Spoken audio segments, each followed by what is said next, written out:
Welcome to my another video on small sample tests for variables.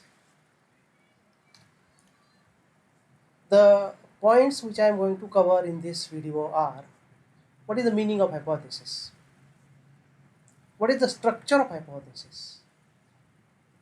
Means what is the block diagram of hypothesis? What are the examples of hypothesis? There are two types of null and alternate hypothesis. Testing of hypothesis means what? What are the steps involved in testing of hypothesis? What do you mean by errors, types of errors? What are the different tests for variables? And at the end, I am going to give illustrations and use of Excel as well as Minitab. See, the meaning of hypothesis means what? Hypothesis is a supposition. It is a proposition. It is an explanation about the prospective investigation. And this prospective investigation may be subject to the limited evidence. So yet we are not confirmed, but we have some guess. For that guess we are going to use some limited evidence.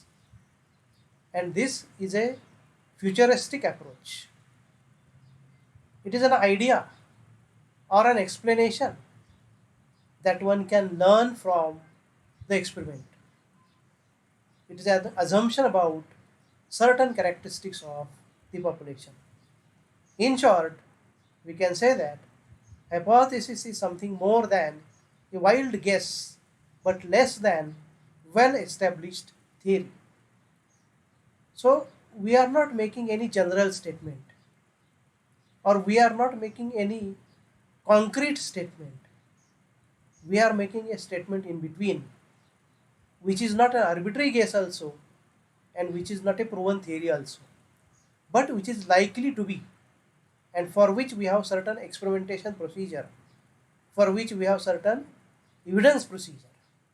That is meant by hypothesis. So what is the structure of hypothesis? Let us see. There is either one factor or there are many factors, and there is a kind of a relation. So these factors are going to generate certain effect. So this realization of effect through factor, we are mentioning that in terms of a relation, and that statement is called as usual hypothesis. A statement stating relation between factor and its effect. See, it's a very interesting statement. A statement stating relation between factor and its effect.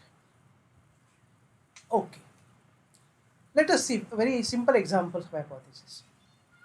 If I replace battery in my car, then my car will get better gas mileage. See here, what is the factor and what is the effect? Replacing a battery is a factor. What it is going to cause will giving to you a better gas mileage. So replacing a battery has an effect on giving better gas mileage. If I eat more vegetables, then I will lose weight faster. So it's again a relation showing statement. More consumption of vegetables will lose weight faster. So it's a kind of a diet having its effect on weight.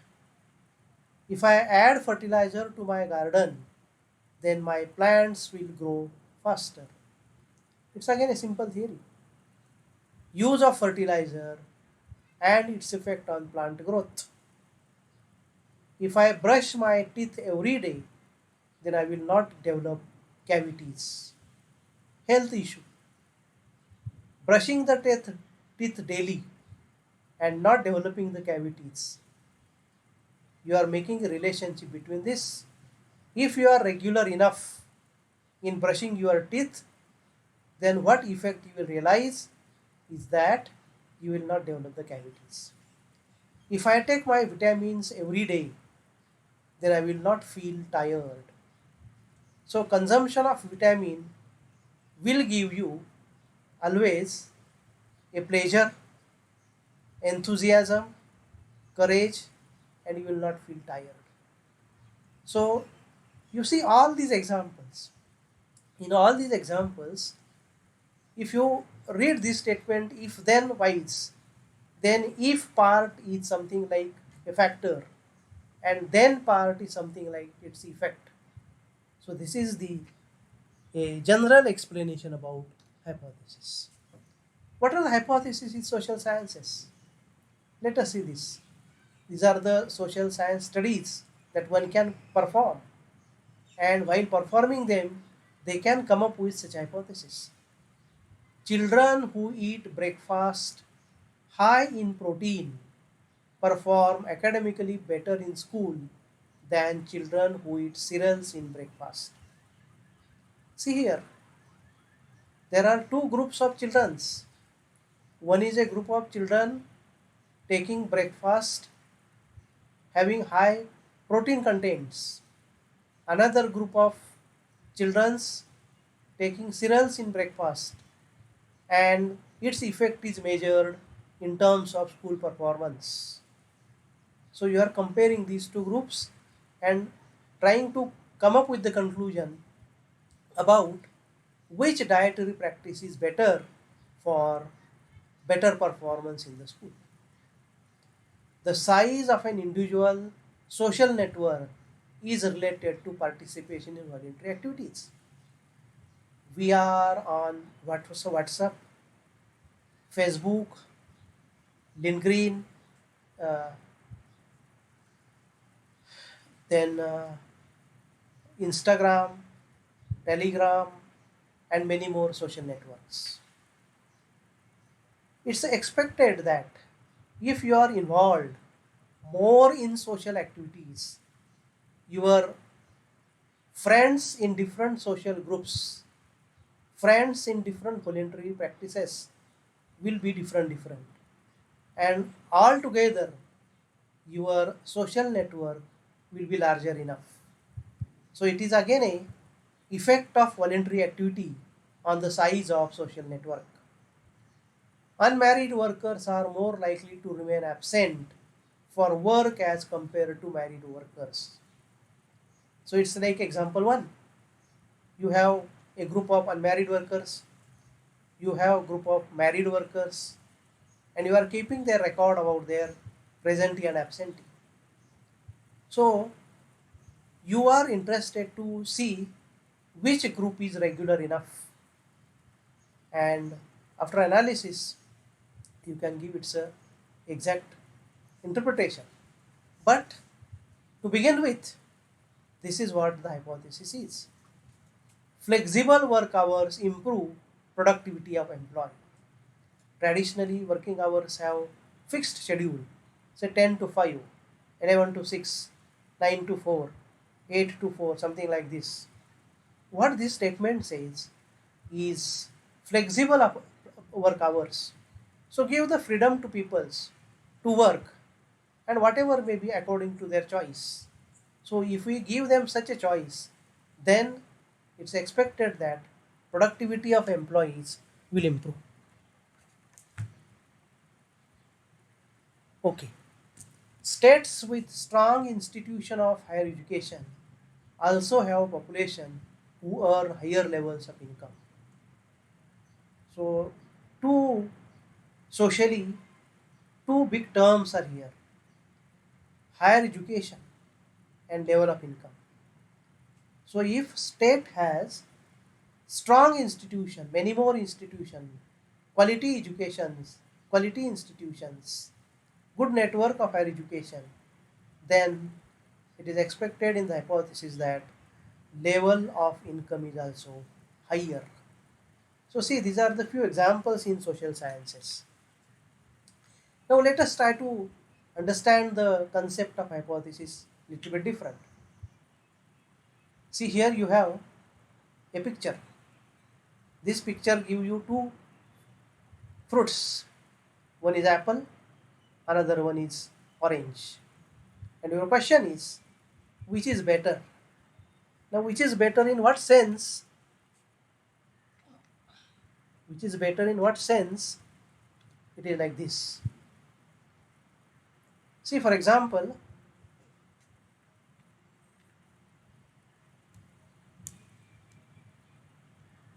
which is better?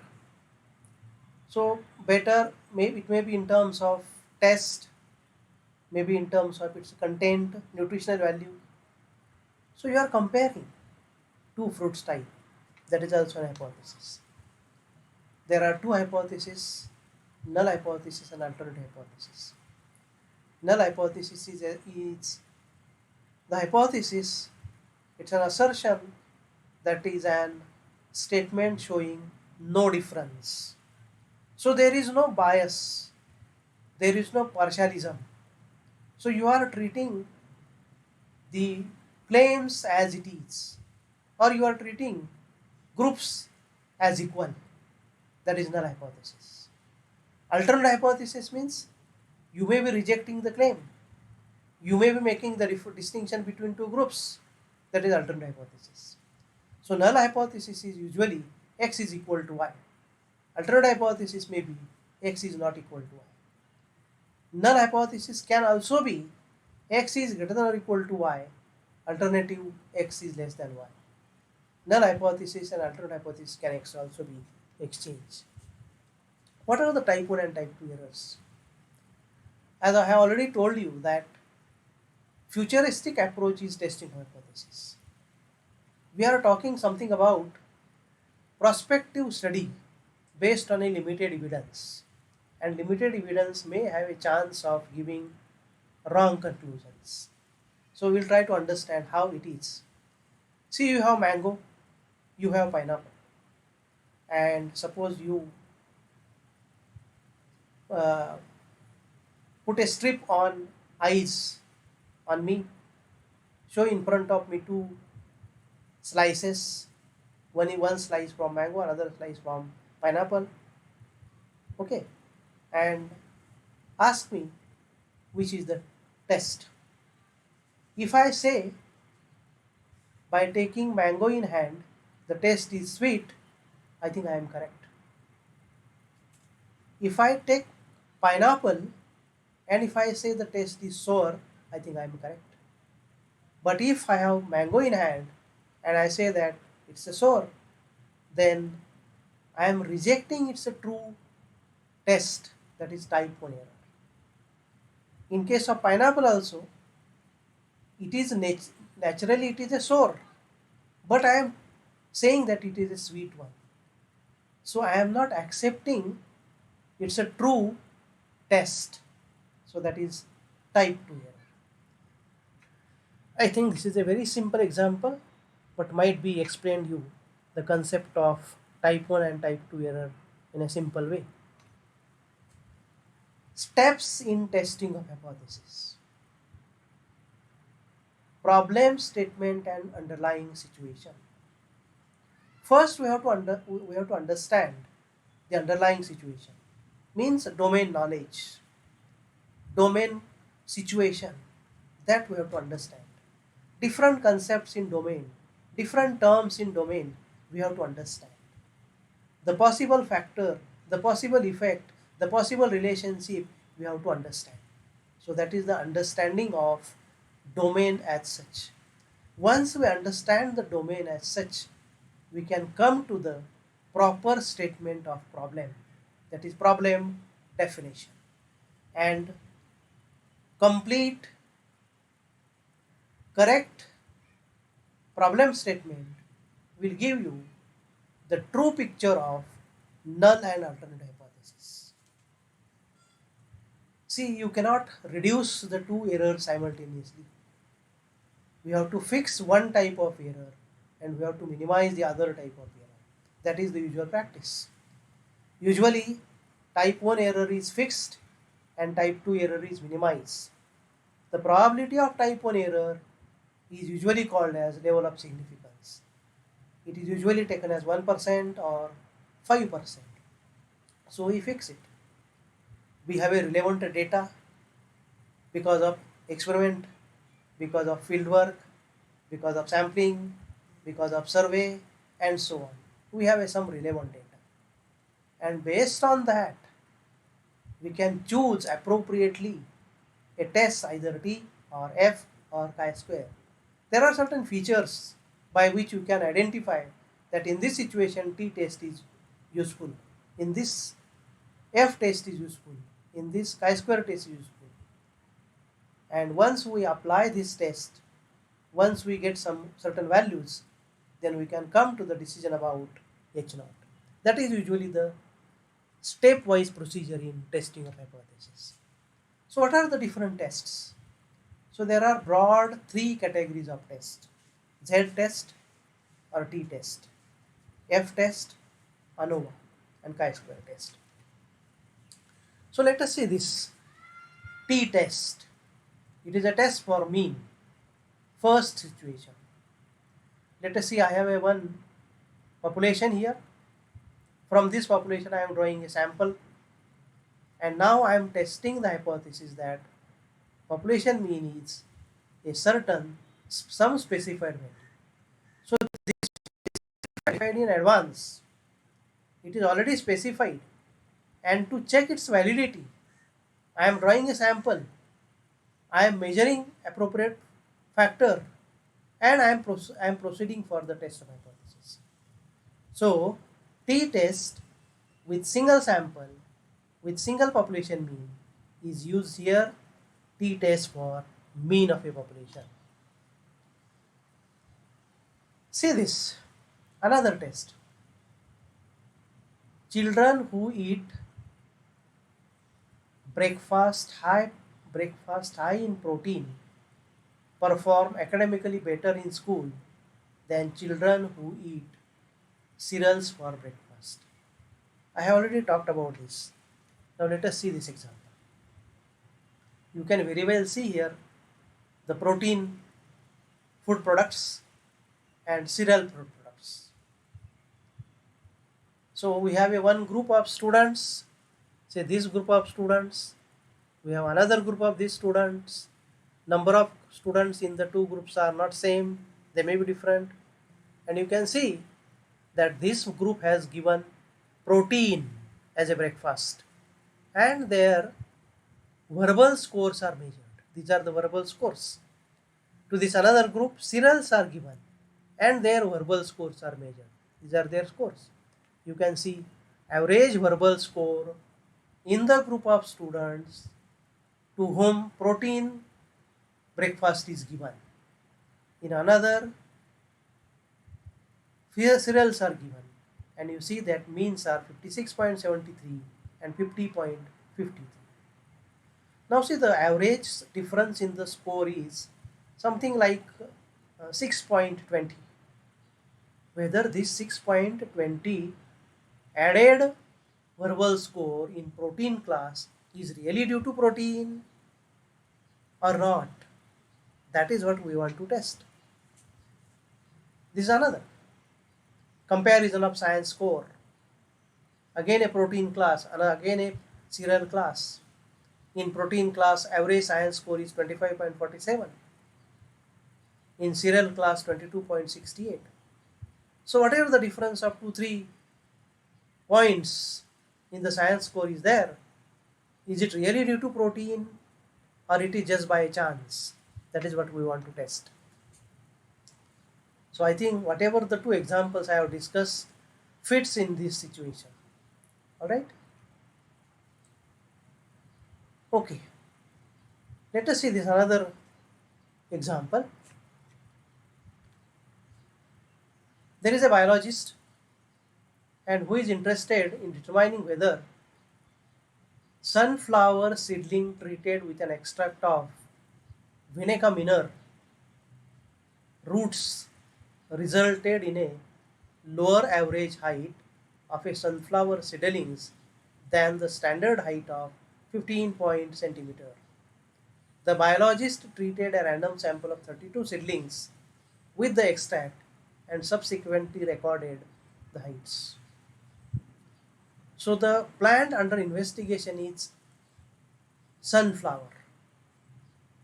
You are doing some experiment which results to reduce the average height of plant, because you want the flower on a dwarf kind of a plant. So you are using an extract, Vineca minor, and if this Vineca minor is useful for such a reduction of height, then that is what exactly the biologist is interested in. Biologists have treated 33 seedlings and he recorded the heights. So see here, you can see the growth, and these are the records of height of sunflower seedlings after their treatment. If you do not use the Vineca minor, then on an average height will be 15.7 centimeter. The question is this Vineca minor will generate the same height or it will reduce? That is what our problem is. Okay. Now I am going to give you another example. But this is a very difficult example you have to understand. Of course, very simple, but we have to just give a very deep thought for this. Suppose you have a population. Let us draw a sample. And from this sample, we are going to do some experiment. Before experiment, we will collect some data with respect to certain characteristic. We will give them some treatment, and after treatment, we can collect another observation. So, you will see that there are same objects, and these same objects are treated twice. Every time the measurements are collected, and so even though you have two records, two sets of data, they are not independent, they are dependent. More confidently you can say that sample sizes are same, data sets are, objects are same, and so data sets are dependent. In this case, we have to use paired t-test. Paired t-test. Now let us see this. An example for paired t-test. 12 cars were equipped with radial tires and driven over a test course. Then the same 12 cars with the same drivers were equipped with regular belted tires and driven over the same course. After each run, the car's gas economy, kilometer per liter, was measured. Is there evidence that radial tire produce better fuel economy? So let us see here. You are trying to study the effect on tire type on gas economy. There are two types of tires, radial tire and regular belted tires. To begin with, you have conducted a drive test using radial tires. You have 12 cars, you have 12 drivers, you have well defined road also. So after your complete drive, you have measured the gas economy, means kilometer per liter. After that, you have changed the tires of the same cars. Now you have fixed regular belted tires. You have asked the same drivers on the same cars to take a drive on the same route, and again after that you are asked them to measure gas economy. Cars are same, drivers are same. So that is why we are going to use here paired t-test.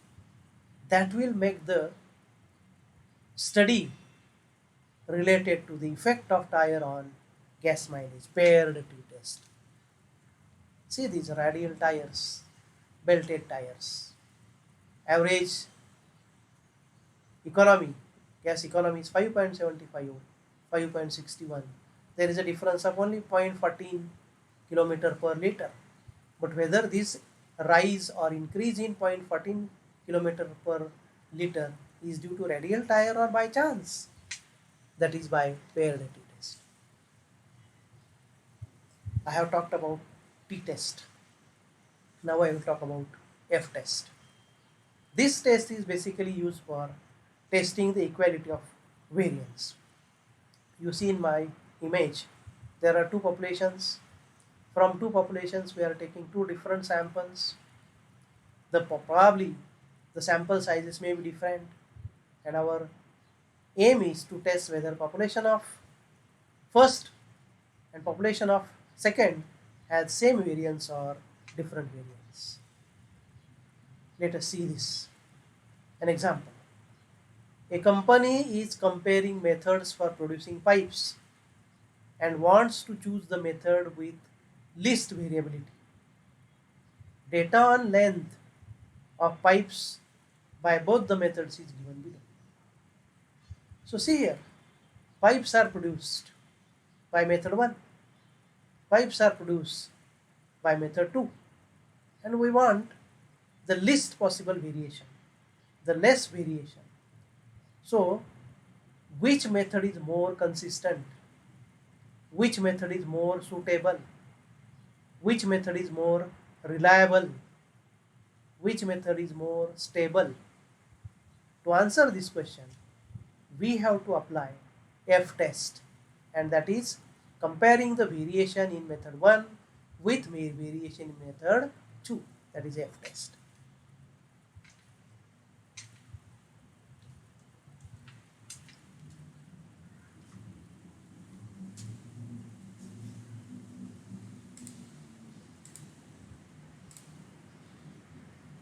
Okay. Now let us come to the ANOVA.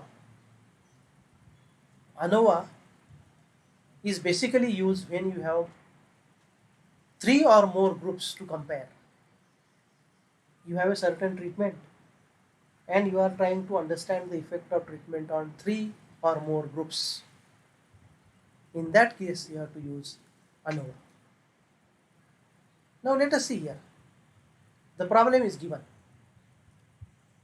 Problem is like this. Susan's sound predicts that students will learn most effectively with a constant background sound as compared to an unpredictable sound or no sound at all. Very interesting. Susan's sound promoting that constant background sound will boost the performance of students. So there are 3 groups you can see. One is a fluctuating sound, unpredictable sound. Another one is constant sound, and third one is no sound, silence, deep silence. Okay. Experimenter, what he is doing is, see here, experimenter randomly divides 24 students into 3 groups of 8 in each group. All students study a passage of text for 30 minutes. Those in group 1 study with background sound at a constant volume in the background. Those in group 2 will study with noise that changes volume periodically. Those in group 3 study with no sound at all. So see, this is the designing of experiment. You have taken 24 students, but these students are from same class. It's not the case that one is from 5th standard, one is from 12th standard, one is from PG class. It's not the case. Age wise, maturity wise, they should be same.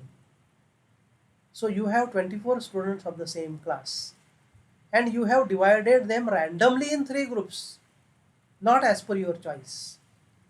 Of course, sizes are same, but it is not necessary that sizes should be same. one group of 8 students will be given a test of reading a passage for 30 minutes under the situation of constant sound. Another group of students are subjected to fluctuating sound, and they have also asked to read the same text of passage for 30 minutes. The third group of students in a silent environment again asked to read the passage. And after studying all students, the experimenter had taken their multiple choice test for 10 marks. And see the scores: constant sound, random sound, no sound, and scores out of 10. So in case of constant sound environment, scores are 7, 4, 6, 8, 6, 6, 2, 9. In case of random environment, 5, 5, 3, 4, 4, 7, 2, 2. In case of no environment, no sound, scores are 2, 4, 7, 1, 2, 1, 5, 5.